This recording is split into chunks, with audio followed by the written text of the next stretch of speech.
তাকে আমরা শ্বশুর বাড়ি থেকে ধরে নিয়ে আসছি, ঠিক আছে।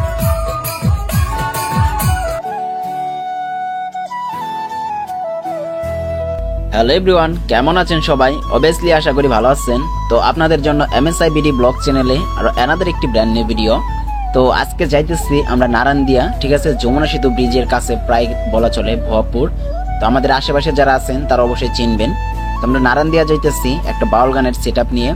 তো মূলত আমার সাবস্ক্রাইবার আমাকে ফোন দেয়, বিশেষ করে টিকটক থেকে আমার সাবস্ক্রাইবার আমাকে ফলো করে আমার ইউটিউব চ্যানেল আসে এবং সেইখান থেকে আমাকে ফলো করে তারপর আমাকে বলতেছে যে ভাইয়া আপনি আমার বাড়িতে একটা বাউল গানের সেট আপ আসে, তো সেইখানে আসেন, আইসা আমাকে একটা বাউল গানের একটা সেট আপ বা সার্ভিস দিয়ে যান, তো অনুষ্ঠানটা চালিয়ে যান।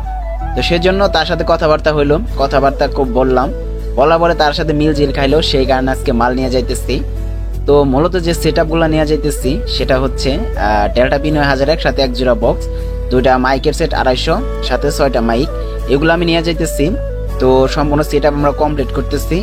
আর এখন আছি আমরা হচ্ছে এলেঙ্গা বাস স্ট্যান্ড, দেখতে পারতেছেন এটা যমুনা টাঙ্গাইল হাইওয়ে রোড।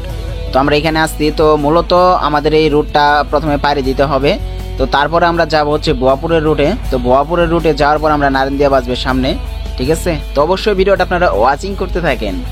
তো ফাইনালি দেখতে পারতেছেন আমরা পৌঁছে গেছি। তো মূলত বাড়িটা একটু রাস্তা থেকে একটু ভিতরে, তো এই নারায়ণদিয়াই, ঠিক আছে, মানে যে মূলত এটাকে কালীবাড়ি নামে সবাই চিনে, যারা নারায়ণদিয়া আছেন তারা চিনবেন কালীবাড়ি নারায়ণদিয়া। তো মূলত আমরা এখানে আসছি। তো এটা বাড়ির ভিতরে, আর দেখতে পারতেছেন আশেপাশে বাড়ি অনেক শর্টকাট, বাট বাড়িটা অনেক ভালো একটা প্রসেসের জায়গায় পড়ছে। তো সম্পূর্ণ যে ডেকোরেশনের কাজগুলো দেখতে পারতেছি আইসা সবগুলা কমপ্লিট করা আছে। জাস্ট আমরা এখানে সাউন্ডের এখন সেট আপটা আমরা সম্পূর্ণ এখন দিব। তো সেট আপটা দেওয়ার পরে আমরা একটা সাউন্ড টেস্টিং দিব লাস্টে, এবং কি রাত্রের কিছু মানে প্রোগ্রামে ভিডিও ক্লিপ থাকবে। আর এমনিতে শীতের সিজন শুরু হয়ে গেছে, আমরা যারা সাউন্ড সিস্টেমের জগতে আছি তারা সবাই জানি যে শীতের সিজনে আমাদের মানে যে সব থেকে বেশি প্রোগ্রামের চাপ হয়ে থাকে। তবে জানি না কার চাপ বেশি এখন, কার চাপ কম, তো অবশ্যই কমেন্টে জানাবেন। আলহামদুলিল্লাহ পর্যাপ্ত ভাড়া পাইতেছি, প্রতিনিয়ত প্রোগ্রাম আসছে। তো আজকে আমরা একটা বাউল গানের যে সেট আপ দিতেছি, রাতের সকাল 6টার আগে আমরা মাল মানে যে সবকিছু কমপ্লিট করবো, আবার আগেকার মতো খয়া ফেলবো। তারপর আমরা আবার চলে যাবো একটা মাহফিলের প্রোগ্রামে, সেটা আমাদের এলাকার কাছেই। তো আমাদের এতটুকু রাস্তা এই সকালের মধ্যে মাল টাল সব গুছগাছ করে আবার মানে চলে যেতে হবে, মানে এরকম ভাড়ার একটা চাপ পড়ে গেছে।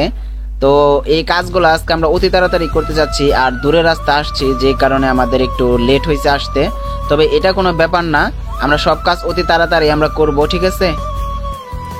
অতি দুঃখের সাথে বলতে হচ্ছে এই যে আমাদের আজকের মিস্ত্রি, তাকে আমরা শ্বশুর বাড়ি থেকে ধরে নিয়ে আসছি, ঠিক আছে। সে আসলে কাজ করতে চাচ্ছিল না, আসছে আসলে অনেক দূরে।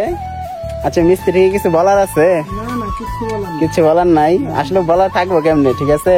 তার তো করুন কাহিনী করে ফেলাইছি, সাদের শ্বশুর বাড়ি শীতের দিনে সকালে বৌরাই খাইছে, আইসে আবার এখানে কাজ হয়ে পড়ছে। আসলে শীতের দিনে মূলত এটাই সমস্যা হয়। নাম জানি কি তোমার মিস্ত্রি? নাম নাই তো। নাম নাই? এর নাম নাজমুল। সম্পূর্ণ সেট আপ এই ভদ্রলোকই কমপ্লিট করবো। আর হওয়া মারা নাইতেছে, এটা কিন্তু অনলাইনে যাবো গা। তুমি কি জানো, তোমার যদি কেউ চিনা ভালো হয় তাহলে কিভাবে করবা? তুমি তো বিভিন্ন ধরনের কাজ করো, ভাইরাল করে দিমু। দেখি এটা একটু হাসার দিকে, এদিকে তাকাও। হাসি নাই? শ্বশুর বাড়ি থেকে আনা বসে দিকে ওটা হাসা কথা বলা যাও না। তো সম্পূর্ণ সেট আপ আমরা কমপ্লিট করতে থাকি। আউটের যে মাইকগুলা সেগুলো আমরা 4টা সেট আপ করে আনছি, টোটাল 6টা হরেন। আমরা এখানে 2টা স্টেজে ব্যবহার করব এবং কি 4টা ব্যবহার করব আউটে। তো আউটের কাছে আসা দিকে এইদিকে চক, ঠিক আছে, মানে যে এখানে আসার পরে একটা গাছ আছে, পর্যাপ্ত ফাঁকা একটা গাছ, যে গাছটায় দিলে সাউন্ডটা মানে কোনো জায়গায় ঠেকবে না, সরাসরি বের হয়ে যাবে। সেজন্য আমরা একটু তার বেশি লাগলো আমরা ওই বাড়ি থেকে এই গাছ পর্যন্ত আমরা আসছি, এবং এইখানে আমরা আউটের জন্য 4টা মাইক দিতেছি, বা এখানে 4টা মাইক দিতেছি। এটা কেমন হইতেছে বা এটা আমার মতামত ঠিক কিনা অবশ্যই আপনারা কমেন্টে জানাবেন, ঠিক আছে। তাহলে অবশ্যই বুঝতে পারবো নেক্সট মানে যে প্রোগ্রামে। আর এখানে দেখতে পারতেছেন আজকে আমরা বক্স সেট আপ দিচ্ছি আজকে কিসে। মূলত আমরা যে ভ্যানে করে আনছি, তো সেই ভ্যানটাই সরাসরি স্টেজের দিকে মুখ করে আমরা রেখে তার উপর আমরা বক্স দিচ্ছি। তো এটা নিয়ে অবশ্যই আপনারা কমেন্ট করবেন যে আসলেও এটা কেমন হয়েছে। তো মূলত কথা বলতে কি, যে কাজে যে জিনিসগুলো নিয়ে আসছি সবগুলাই খাটাই দিতেছি, ঠিক আছে। আমরা তো খাটতেছি, সবকিছুই মানে যে খাটাই দিতেছি, এই জিনিসটা বেশি ভালো লাগছে। তো বক্সটা নিয়ে আসছে বইয়ের, তো এই বইয়ের এই বক্সটা এখন বর্তমান এই শীতের সিজন আমরা পর্যাপ্ত খাটাবো, কারণ এটার ভোগালটা অস্থির লেভেলের আসতেছে ইদানিং। অনেকগুলো প্রোগ্রাম এটাতে অলরেডি হয়ে গেছে, তো এখনো হইতেছে। আর আমাদের যে মাইকের সেট আপগুলা, তো এগুলো আমরা কমপ্লিট করে ফেলাইছি স্টেজ সহ আউটের। তো আমি কাজের বা দুজন মিস্ত্রি যেখানে সম্পূর্ণ ভিডিওটা দিতে পারি নাই, তো স্টেজে মাইকটা আমি যেখান থেকে দিচ্ছি একটা দেখতে পারতেছেন। তো মূলত আমি শিল্পীর সামনে দিকে মূলত স্টেজে মাইকগুলো সবগুলো মারছি, পিছনে ওইরকম জায়গা নাই, বা পিছনে মানে যে খালের মতো একটা জায়গা যেখানে অনেক পর্যাপ্ত পানি বা গাছ গাছালি কিচ্ছু নাই, যেখানে আমি মাইকগুলা এইখানে দিতে বাধ্য হয়েছি। আরেকটা মাইক আমি এই অপর পাশে সেম টু সেম একই অ্যাঙ্গেল করে দিচ্ছি, মাঝখানে ক্রস করে, সেটা আমি এই জায়গায় থেকে দিয়ে দিছি। মানে আমার মনে হয় পর্যাপ্ত লাউড আসবে, কারণ আমি এরকম প্রোগ্রাম আগে অনেক চালাইছি। তবে একটা জিনিস কি, চারো সাইডে যদি গাছপালা থাকে তাহলে স্টেজে মাইকগুলো মন মতো মানে যে করা যায়, সেট আপ করা যায়। তবে এখানে বাড়ির সামনের দিকে জায়গা যেহেতু আছে, সেখানে আমি ক্রস করছি, আর মাঝখান থেকে দিয়ে দিচ্ছি আমি বক্স। তো বক্সটা যে স্টেজ দেখতে পারতেছেন, এই সাইড থেকে আর ওই সাইড থেকে মিলে মানে যে টোটাল আমি একটা ক্রস করছি। তবে একটা জিনিস সব থেকে বেটার লাগছে, সেটা হচ্ছে এক জায়গায় স্টেজটা করছে, মাঝখানে করলে আমাদের মানে যে চারদিকে সেট আপ করা লাগতো, ঠিক আছে, এই জিনিসটা বেটার লাগছে। আর আমাদের যে ভাগিনা, তারও মোটামুটি কাজ কমপ্লিট, সে মাইকের তারগুলা সেট আপ দিতেছে, প্লাস হচ্ছে এখানে আউট জায়গার যত ঝামেলা আছে সবকিছু কমপ্লিট করতেছে। আমরা দুপুর এখন 2টার মতো বেজে গেছে, যে কারণে আমাদেরকে এখন একটা সাউন্ড টেস্টিং অবশ্যই দিতে হবে, কারণ নামাজও শেষ হয়ে গেছে, আমরা দুপুরে নাস্তাটা করে ফেলছি। তো এখন আমরা এখানে আউট করতেছি সবকিছু। তো এই যে ডেল্টা পি 9000 এমপ্লিফায়ার, তো এমপ্লিফায়ারটা দুর্দান্ত পারফরমেন্স, ঠিক আছে। আমি যত এমপ্লিফায়ারে ভিডিও করি না কেন, ক্লাস এবি এমপ্লিফায়ারের মধ্যে আমি মনে করি এই ডেল্টা পি 9000 এমপ্লিফায়ারটা বেস্ট। যাদের কাছে মূলত 1200 ট্রান্সফরমারের এমপ্লিফায়ার আছে তারাই, ঠিক আছে। 800 1000 ওইরকম পারফরমেন্স আপনারা নাও পাইতে পারেন, বাট 1200 বা 90 ভোল্টের ক্যাপাসিটার যাদের এমপ্লিফায়ার আছে, তারা দুর্দান্ত লেভেলের একটা সার্ভিস পাবেন এই ডেল্টা এমপ্লিফায়ার থেকে। আর মাইকের যে সেটগুলো নিছি, সেটা হচ্ছে দেখতে পারতেছেন আহোজার। এই মাইকের সেটগুলো মোস্ট এবং পপুলার এবং সার্ভিসের জন্য 1 নাম্বার। 2টা 250 সেট ইউজ করছি, আউটের জন্য আমরা এই 250 দিচ্ছি, এবং কি স্টেজের জন্য আমরা 250 দিচ্ছি। এর থেকে বেশি লাগে না, পর্যাপ্ত লাউড বের হয় বাউল গানে। এতেই মাহফিল হইলে মানে একটু ডিফারেন্স করা লাগতো, বাট এখানে আমি ডিফারেন্সটা করি নাই। এবং কি ভোল্টেজ দেখতে পাচ্ছেন 226-এর মতো এসে গেছে, মোটামুটি কভারে আসছে, ঠিক আছে। তো সম্পূর্ণ সেট আপটা কমপ্লিট হইতেছে, আর সম্পূর্ণ সেট আপটা কমপ্লিট হইতে হইতে আপনাদেরকে কিছু কথা বলে নেই। যারা মূলত এই যে সাউন্ড সিস্টেমের জগতে আছেন বা কাজ করতেছেন, ঠিক আছে, তাদেরকে একটা কথা আমি বলবো, আপনারা সবসময় দেখে শুনে কাজ করবেন, ইলেকট্রনিক একটা কাজের ব্যাপার। তো আমার সাউন্ড প্রায় সেট আপ কমপ্লিট, তো এখন একটা সাউন্ড টেস্টিং চলতেছে, প্লাস এখন আর আমি আর ভয়েস দিব না, এখন আমি একটা সাউন্ড টেস্টিং দিব। সাউন্ড টেস্টিং দেওয়ার পরে রাতের কিছু প্রোগ্রামের ক্লিপ আমি দেখাবো।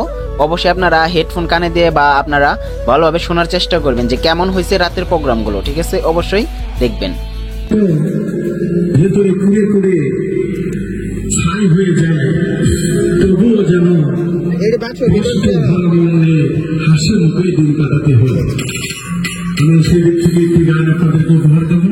গানটি ভালো লাগলে অবশ্যই আমার জন্য দোয়া রাখবেন। সবাই ভালো থাকবেন ইনশাআল্লাহ।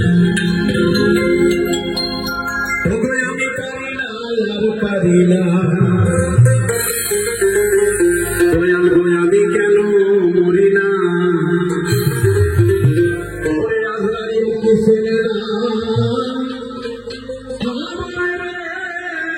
আমি পারি না, পারি না, আমি পারি না, পারি না, আমি কেন মরি না, আমি পারি না, পারি না, আমি কেন মরি না, আপনার কিসে না।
Thank you.